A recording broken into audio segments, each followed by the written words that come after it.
Est-ce que tu connais le point commun entre Martin Luther King, Minecraft, Queen, Super Mario Bros et les Village People?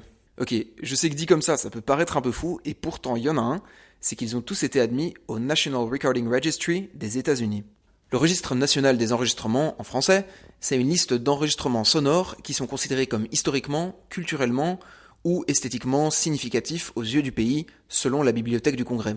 En gros, c'est une grande bibliothèque sonore qui regroupe principalement des discours et des musiques des 150 dernières années et qui sont jugés importants pour le pays. Ils ont débuté cette liste en 2002 et depuis, ils y ajoutent de nouveaux enregistrements sonores chaque année. Les deux seules conditions d'admission, c'est que l'enregistrement doit avoir plus de 10 ans et qu'il doit rester au moins une copie de celui-ci.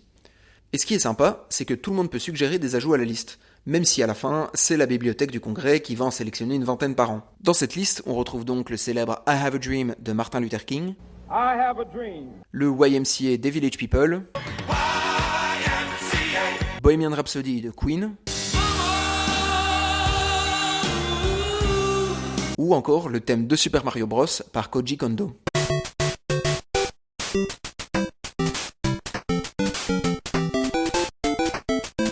D'ailleurs, quand Mario a rejoint la liste en 2023, c'était le premier ajout d'une musique de jeu vidéo. Mais depuis 2025, on a un nouveau membre dans la liste, puisqu'ils ont ajouté l'album Minecraft Volume 1 de Daniel Rosenfeld, qu'on connaît plus sous le pseudo C418.